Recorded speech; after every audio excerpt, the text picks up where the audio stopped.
Hello students, welcome to the PNT coaching classes learn easily and smartly. तो आज हम पढ़ने वाले एक क्वेश्चन जिसमें बोला गया है a student suffering from myopia is not able to see distinctly the objects placed beyond 5 metre. List two possible reasons due to which this defect of vision may have arisen. तो इस question का मतलब है कि एक student है जो कि मायोपिया की प्रॉब्लम से सफर कर रहा है।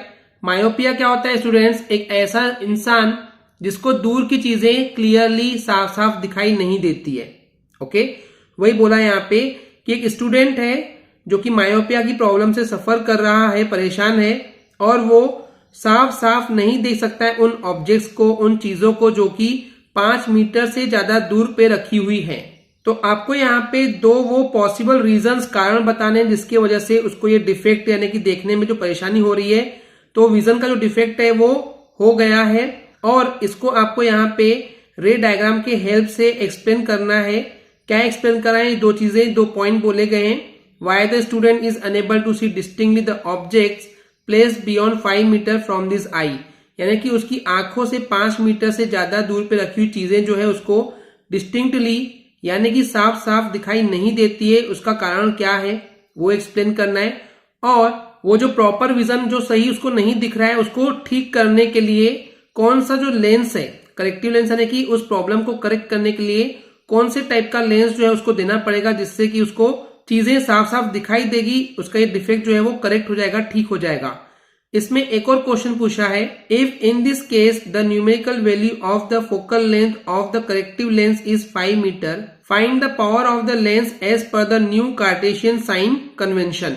तो इसका मतलब क्या है कि अगर मान लेते हैं उस स्टूडेंट को जो लेंस दिया जा रहा है वो उसकी फोकल लेंथ है 5 मीटर, तो उस केस में उस लेंस का पावर कितना होगा ये आपको फाइंड करना है। और उसमें आपको new Cartesian sign convention use करना है, यानी कि साइन बराबर लगाना है कि प्लस होगा कि माइनस होगा, ये सब हमको डिस्कस करना है।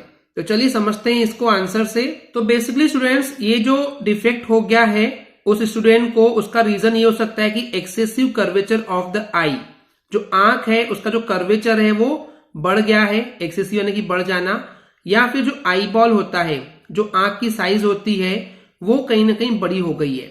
अभी कैसे हो सकता है मैं आपको डायग्राम से एक्सप्लेन करता हूं।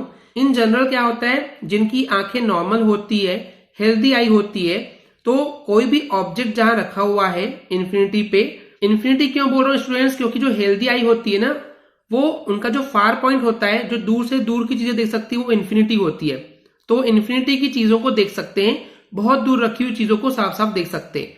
तो उस केस में जो इन्फिनिटी पे रखी हुई चीज है या कहीं पे भी रखी हुई चीज है, उसकी जो इमेज बनती है आंख में, वो इस रेटिना पे बनती है। ये हमने आपको बता चुकी है, ये रेटिना है।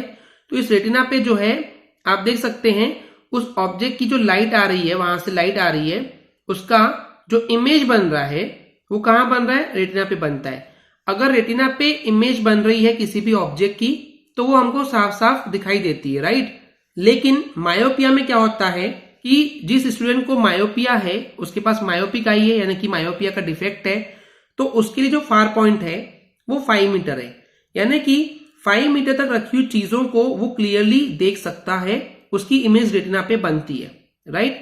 लेकिन अगर कोई चीज जो इन्फिनिटी पे रखी हुई है, बहुत दूर रखी हुई है, इस 5 मीटर से भी दूर रखी हुई है, तो उस केस में क्या होता है, जो ये लाइट आती है ना उस ऑब्जेक्ट से, तो उसकी इमेज कहां बन रही है? रेटिना से थोड़ी पहले ही बन जा रही है, इसलिए उसको यहाँ पे ब्लर यानी कि क्लियर नहीं दिखाई देता है। तो एक रीजन समझने की कोशिश करते हैं, ऐसा क्यों हुआ कि हो सकता है पहले इसकी आई बॉल जो है वो इतना ही होता होगा, रेटिना पहले यहाँ पे होगा शायद, यानी ऐसा टाइप हो सकता है, राइट। लेकिन अब ये आई बॉल की जो साइज है, वो कर्वेचर जो है वो बढ़ गया है, इसलिए अब रेटिना दूर हो गया है, ये एक रीजन हो सकता है, राइट। तो वही चीज यहां बोला है कि जो आई का कर्वेचर है, जो कर्वेचर है वो बढ़ गया है, या आई बॉल, इसको पूरे को आई बॉल बोलते हैं। तो आई बॉल का जो है शेप है वो इलोंगेशन हो गया, यानी कि लंबा हो गया है, बढ़ गया है। ओके, ये रीजन है। और जैसे अभी हमने डिस्कस किए कि एक इंसान जिसको ये मायोपिया का डिफेक्ट हो गया है, उसका फार पॉइंट जो है वो क्या हो जाता है?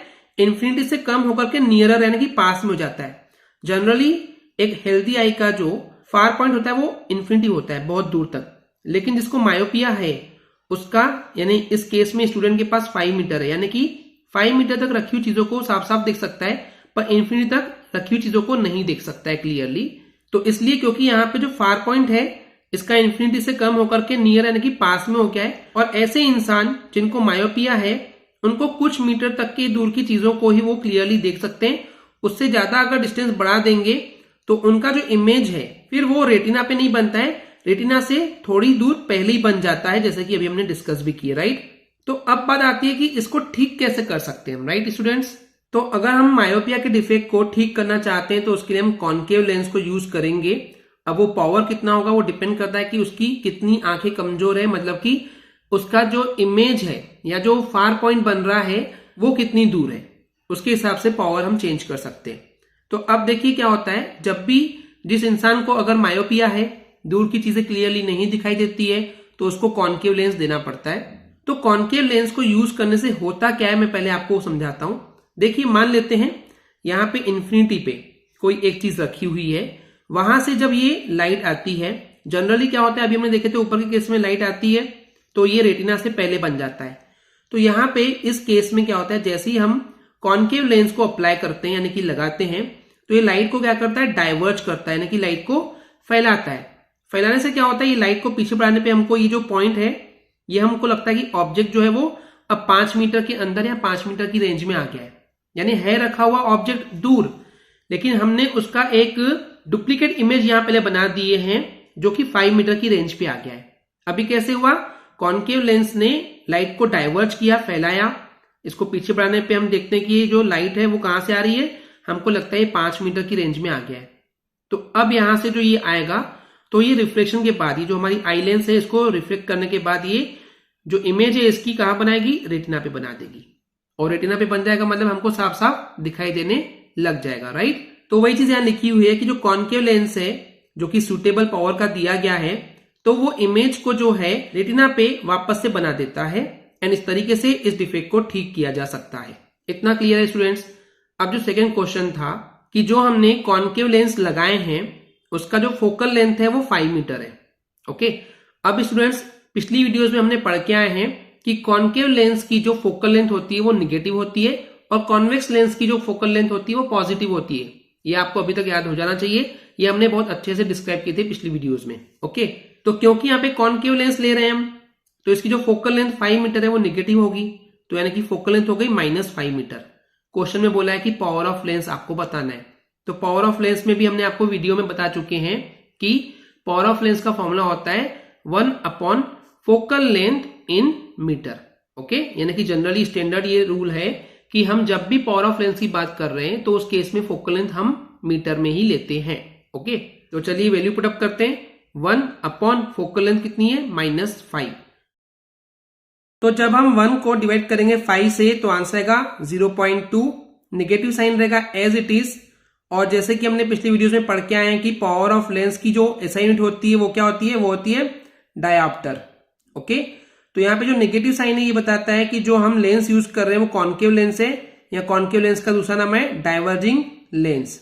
तो इस तरीके से मायोपिया के डिफेक्ट को ठीक किया जा सकता है और इसके लिए हमको यूज करना होता है concave lens, okay students. Clear है? आई होप स्टूडेंट्स आपको एक क्लियर हो गया होगा। अगर आपको हमारी वीडियो से कुछ भी सीखने मिला या नॉलेज मिला तो प्लीज हमारे चैनल को सब्सक्राइब कीजिए एंड वीडियो को लाइक जरूर करें। आज के लिए इतना ही, थैंक यू।